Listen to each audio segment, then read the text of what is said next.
Hello everyone, तेज civil के online platform पर आपका स्वागत है। कैसे हैं आप सभी? आई होप आप सभी बहुत अच्छे होंगे।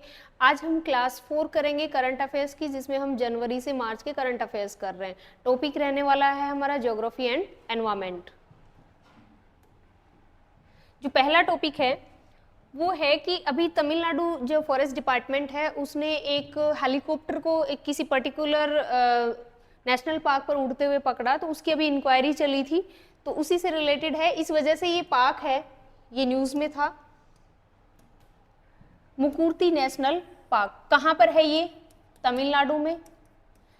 ये नीलगिरी बायोस्फीयर रिजर्व का पार्ट है। अभी टोटल इंडिया में 18 बायोस्फीयर रिजर्व्स हैं। कितने हैं? 18। ये यूनेस्को वर्ल्ड हेरिटेज साइट का भी पार्ट है। इससे पहले इसको नीलगिरी टर नेशनल पार्क के नाम से जाना जाता था। ठीक है, ये जो मुकुर्ती है ये 4th हाईएस्ट पीक है नीलगिरी का। तो हमें फर्स्ट हाईएस्ट यानी सबसे हाईएस्ट है वो भी पता होना चाहिए। हाईएस्ट है डोडा बेटा। नीलगिरी के हाईएस्ट पीक का नाम है डोडा बेटा। देखो ईस्टर्न, ये वेस्टर्न घाट और ईस्टर्न घाट, वेस्टर्न और ईस्टर्न दोनों जहां पर मिलते हैं, यानी ये मीटिंग पॉइंट जो है यहां पर नीलगिरी हिल्स है। ठीक है, इसका हाईएस्ट पीक है डोडा बेटा। अगर आपसे हाइट भी पूछ ली जाए तो बहुत आसानी से याद किया जा सकता है। 2, 3 स्पेस देके लिखना है, फिर लिखना है 6 और 7 मीटर, यानी कि 2637 मीटर इसकी हाइट है। यहाँ पर 16 फॉरेस्ट मिलते हैं। किस टाइप के फॉरेस्ट मिलते हैं? 16। आपको नाम में कंफ्यूज नहीं होना है। 16 है वो दक्षिणी भारत में, और एक है सेलवास। सेलवास फॉरेस्ट हैं वो मिलते हैं अमेजन बेसिन में। कहाँ मिलते हैं? अमेजन बेसिन, साउथ अमेरिका में। ठीक है, राजस्थान के जो नेशनल पार्क हैं, देखो यहाँ पर जो आपकी मैगजीन है इसमें रोंग दिया हुआ है, मिसप्रिंटिंग है। राजस्थान में 3 ही नेशनल पार्क हैं। कौन से? रणथंभौर, केवलादेव और मुकुंदरा हिल। ये जो इसमें सरिस्का और नेशनल डेजर्ट पार्क दिए हुए हैं ये वाइल्ड लाइफ सेंचुरी हैं, आप करेक्ट कर लेना। अगली न्यूज है, रामसर कन्वेंशन के तहत वेटलैंड सिटी एक्रेडिटेशन योजना के लिए इंदौर, भोपाल, उदयपुर का चयन किया गया था। हम पुराना करंट अफेयर पढ़ रहे हैं। रामसर वेटलैंड साइट जो है,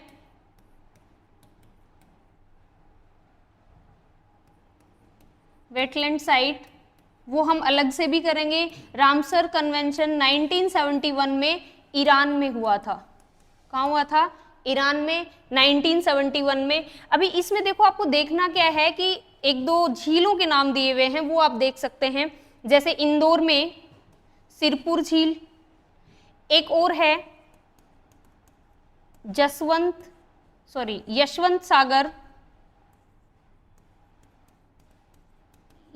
सागर झील। ऐसे ही भोपाल में भोज वेटलैंड, और उदयपुर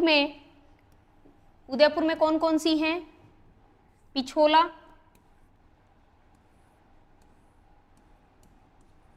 पिछोला झील, Fateh Sagar, Swaroop Sagar,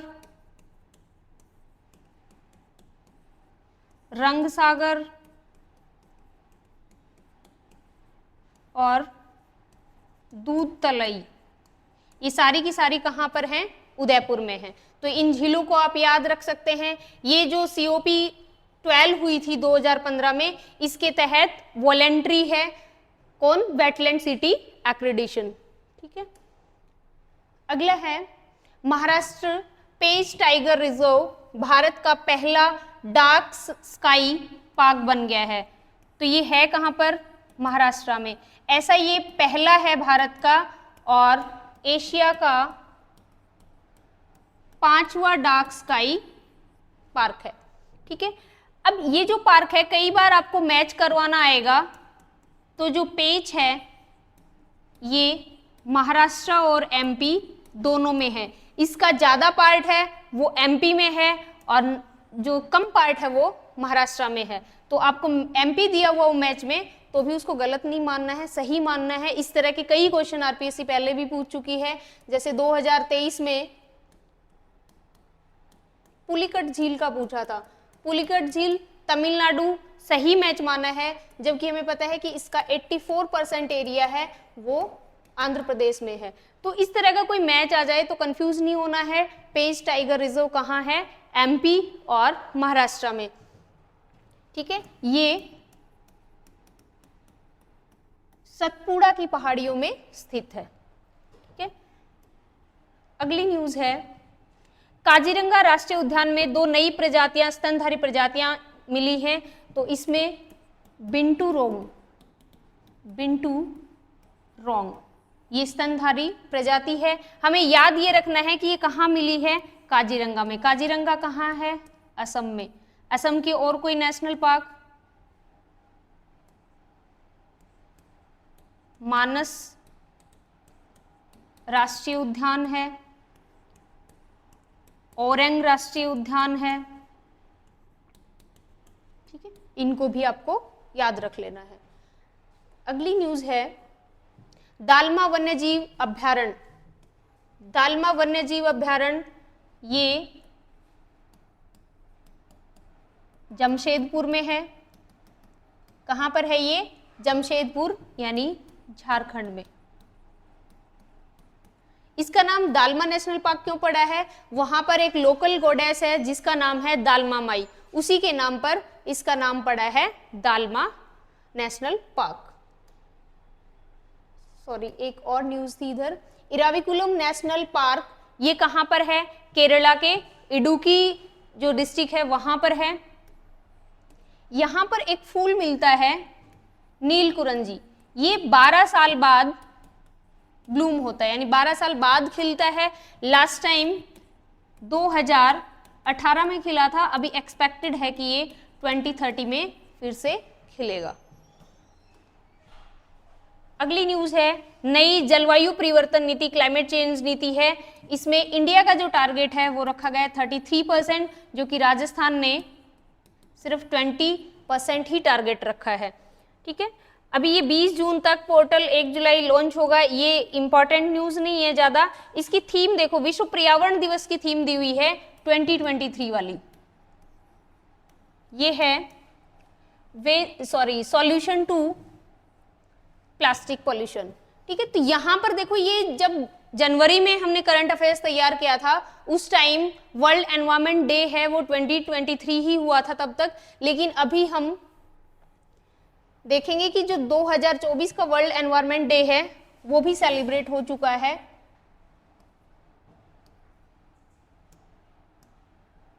world environment day 2024। सबसे पहले हमें पता होना चाहिए कि शुरू कब हुआ। देखो 1972 में स्टॉकहोम कन्वेंशन हुआ था, उसमें इसको अडॉप्ट किया गया कि हर साल 5 जून को हम वर्ल्ड एनवायरनमेंट डे के रूप में मनाएंगे, और 1973 से अब तक ये कंटिन्यू मनाया जा रहा है। 2024 का जो वर्ल्ड एनवायरनमेंट डे था उसको होस्ट किया था सऊदी अरेबिया ने। इसकी जो थीम थी वो है land restoration, desertification and drought resilience. ठीक है, इसमें 2 चीजें होती हैं, एक थीम होती है और दूसरा एक स्लोगन भी होता है, तो इनमें कंफ्यूज नहीं होना है। स्लोगन था our land our future, we are generation restoration. देखो यहां पर क्वेश्चन बन सकता है, इंपॉर्टेंट है। 5 June world environment day, match करवाना पूछ सकता है, डायरेक्टली ऑप्शन देके भी पूछ सकता है कि वर्ल्ड एनवायरनमेंट डे कब मनाया जाता है। तो अब यहां पर थीम बहुत इंपॉर्टेंट होती है। कई बार ऐसे क्वेश्चन पूछ लेते हैं कि वर्ल्ड एनवायरनमेंट डे की थीम क्या थी, इसमें हमें 23 की थीम भी दी हुई होगी, ऑफ कोर्स पहला ही ऑप्शन होगा, 2024 की भी थीम होगी, तो ये हमें याद रखना है। उसके साथ ही ये जो स्लोगन है ये भी दिया हुआ होगा, तो वहां पर कंफ्यूजन हो जाएगा कि इसका आंसर क्या होगा, क्योंकि हमने तीनों ही चीज पढ़ी हुई होंगी और इतने क्लोज ऑप्शन लगेंगे कि हमारा क्वेश्चन गलत हो सकता है। सॉरी, तो आपको ध्यान रखना है 23 की थीम थी सॉल्यूशन टू प्लास्टिक पोल्यूशन, इसको भूल जाना, भी याद नहीं भी रहेगा तो चलेगा। जो 24 की थीम है land restoration, desertification and drought resilience, ये तो क्या है थीम, और इसका स्लोगन है our land our future we are generation restoration. तो ये आपको अच्छे से याद रखना है, बहुत ज्यादा इंपॉर्टेंट है। अगली न्यूज देख लेते हैं। कालसा बांडोरी प्रोजेक्ट, ये महादई रिवर जो है उसके ऊपर है। महादई रिवर को गोवा में मंडोवी रिवर के नाम से भी जाना जाता है। इसका ओरिजिन है वो कर्नाटक से होता है, ठीक है। इसके ऊपर एक जल प्रपात है दूध सागर, एक और जलप्रपात है वज्रपोहा जलप्रपात, जिसको इंग्लिश में वाटरफॉल बोलते हैं, हिंदी में जलप्रपात या झरना बोलेंगे, ठीक है। ये कुछ एक्स्ट्रा इंफॉर्मेशन थी। ये गोवा, कर्नाटक और महाराष्ट्र, इन तीनों में इस नदी को लेकर डिस्प्यूट चलता रहता है, इसलिए ये भी न्यूज में थी। अगली न्यूज है शाहपुरा कंडी बांध परियोजना। इसका काम पूरा होने से पाकिस्तान में इस नदी का पानी नहीं जाएगा। तो पहला तो शाहपुरा कंडी बांध कौन सी नदी पर है, रावी नदी पर। रावी नदी ओरिजिन कहाँ है इसका, हिमाचल प्रदेश में रोहतांग पास या रोहतांग दर्रा, यहां से ये निकलती है। अगली न्यूज, ओंकारेश्वर की स्टैचू ऑफ वननेस और गुजरात के स्टैचू ऑफ यूनिटी के बीच क्रूज सेवा शुरू करने का फैसला लिया है एमपी ने। तो यहाँ पर जो मेन न्यूज है वो statue of oneness and statue of unity है। देखो ऐसे काफी सारे स्टैचूज बनाए गए हैं, एक एक करके हम देख लेते हैं, क्योंकि कई बार हमसे क्वेश्चन पूछ लेता है कि कौन सा स्टैचू किससे रिलेटेड है और कहाँ पर है, ये मैच करवाना भी आ सकता है और वन लाइनर क्वेश्चन भी आ सकता है। पहला है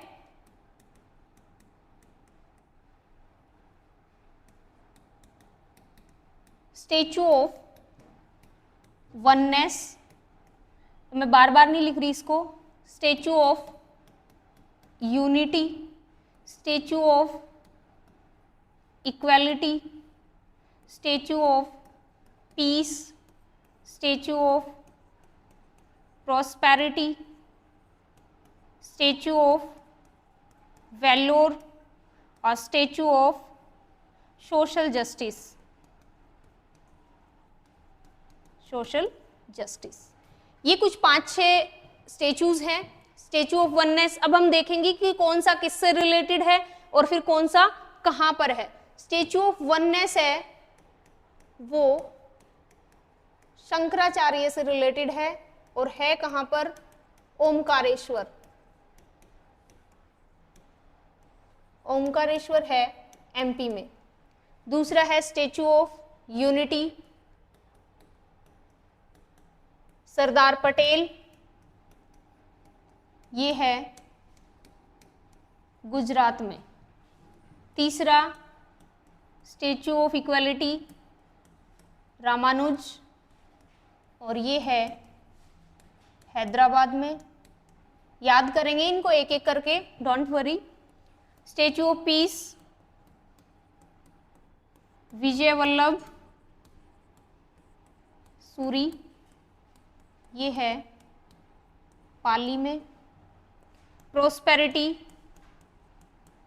नाडा प्रभु, ये है कैंपेगौड़ा कर्नाटक में।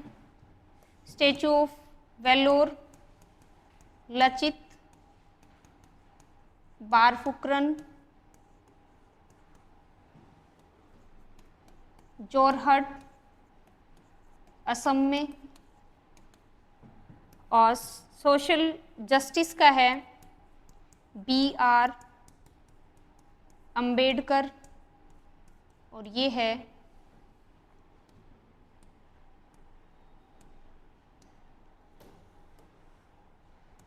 विजयवाड़ा में। कहाँ पर है ये? विजयवाड़ा में। अब हम इनको याद करने की कोशिश करते हैं कि इन स्टेचूज के बारे में हमसे पूछ लिया जाए तो कंफ्यूजन ना हो, कुछ कुछ हम छोटे छोटे लिंक्स बना लेंगे, जैसे statue of oneness, statue of oneness. ऐसे ही शंकर भगवान को हम याद कर सकते हैं, उनकी एक आंख एक्स्ट्रा होती है ना, नॉर्मली सबके दो दो होती हैं, उनके तीसरी आंख भी होती है, तो एक एक्स्ट्रा है तो एक से हम वन याद रख लेंगे, वननेस। ठीक है, तो वननेस है यानी कि उनसे एक लेस है हमारे पास, तो शंकराचार्य याद रह जाएगा, ये है ओमकारेश्वर में। Statue of unity, Sardar Patel ने जब भारत आजाद हुआ था 1947 में, उसके बाद जो देशी रियासतें थी उन रियासतों के एकीकरण का श्रेय जो जाता है, यूनिफिकेशन जो किया था, यूनिफिकेशन ऑफ इंडिया, उसमें सरदार पटेल का बहुत बड़ा योगदान था, तो ये यूनिटी के लिए जाने जाते हैं, इसलिए इनका जो स्टेचू है उसको बोलते हैं स्टेचू ऑफ यूनिटी, और ये कहाँ पर है? गुजरात में। ठीक है, फिर है स्टेचू ऑफ इक्वालिटी। आप देखते हैं कि राम है, सबके अपने अपने राम हैं, सबके इक्वल हैं, तो यहाँ पे राम से हम रखेंगे इक्वल। और ऐसे ही हैदराबाद, जब तेलंगाना और आंध्र प्रदेश अलग अलग हुए तो हैदराबाद को कैपिटल बनाया गया, और ये दोनों के लिए बराबर थी कि कैपिटल है, दोनों के लिए बराबर होगी, तो हम यहाँ पे सिर्फ लिंक कर रहे हैं चीजों को कि इक्वालिटी है वो रामानुज का है हैदराबाद में। फिर है पीस। देखो जब पीस की बात आती है तो हमें कोई ऋषि मुनि दिमाग में आते हैं, तो ऐसे ही विजय वल्लभ सूरी ये जैन मुनि थे, और ये आप सभी को पता है कि पाली में रणकपुर एक जगह है, रणकपुर पाली में, यहाँ के जैन मंदिर बहुत फेमस हैं। तो जैसे जैन मुनि का नाम आया विजय वल्लभ सूरी, हमें पाली याद आ जाएगा, और इसी से हमें याद आएगा पीस। फिर है प्रोस्पेरिटी। देखो प्रभु जो होते हैं, भगवान जो होते हैं, वो हमारी प्रोस्पेरिटी को बनाए रखते हैं। जब भी कोई फेस्टिवल आता है हम इस तरह के विशेष भेजते हैं कि भगवान आपकी प्रोस्पेरिटी बनाए रखे, तो यहाँ पे प्रभु वर्ड याद रहे तो फिर आपको याद करना है प्रोस्पेरिटी। ये कहाँ पर है? केम्पेगौड़ा कर्नाटक में।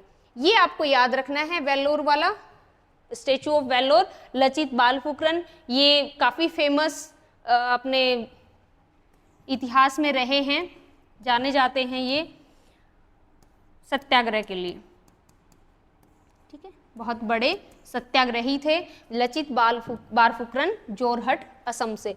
ऐसे ही सोशल जस्टिस, ये सभी को पता ही है, BR अंबेडकर, और इनका स्टेचू है विजयवाड़ा में। आई थिंक आपको याद हो गए होंगे। अगर आपको याद नहीं हुए हैं तो इन्हीं जो स्लाइड है ये पूरी, इस स्लाइड को वापस बैक करके एक बार फिर से सुन लीजिए, आई थिंक आपको याद हो जाएंगे। नेक्स्ट न्यूज है इंटरनेशनल एनर्जी एजेंसी, इसने एक अभी रिपोर्ट जारी की, ग्लोबल मीथेन ट्रैकर। ये एनुअल रिपोर्ट है, और यहां पर बताया है कि चाइना जो है वो कोल से जो मीथेन एमिट होता है उसमें सबसे ज्यादा है, और ओवरऑल की बात करें तो USA और रसिया सबसे ज्यादा मीथेन है वो उत्सर्जित करते हैं। मीथेन का फॉर्मूला CH4 होता है। ठीक है, अगली न्यूज, भारत दूध उत्पादन में दुनिया में पहले स्थान पर पहुंच गया है, और जो ग्लोबल मिल्क प्रोडक्शन है, ग्लोबल मिल्क प्रोडक्शन, इसमें हमारा जो कंट्रीब्यूशन है इंडिया का वो है 24%। देखो दूध से हमें ये भी याद आना चाहिए ऑपरेशन फ्लड, बार बार एग्जाम में पूछा जाता है ऑपरेशन फ्लड, इसका संबंध किससे था? दूध उत्पादन से, दूध उत्पादन से। इसके जनक किसे माना जाता है? वर्गीस कुरियन। ठीक है, शुरुआत कहाँ से हुई? दूध की जो कोऑपरेटिव सोसाइटीज हैं, मिल्क कोऑपरेटिव सोसाइटीज, उनकी शुरुआत हुई आणंद, गुजरात से। आणंद, गुजरात। ऐसे ही अगर ग्रीन रेवोल्यूशन के जनक पूछा जाए तो MS स्वामीनाथन, और ऑपरेशन फ्लड या व्हाइट रेवोल्यूशन के हैं वर्गीस कुरियन।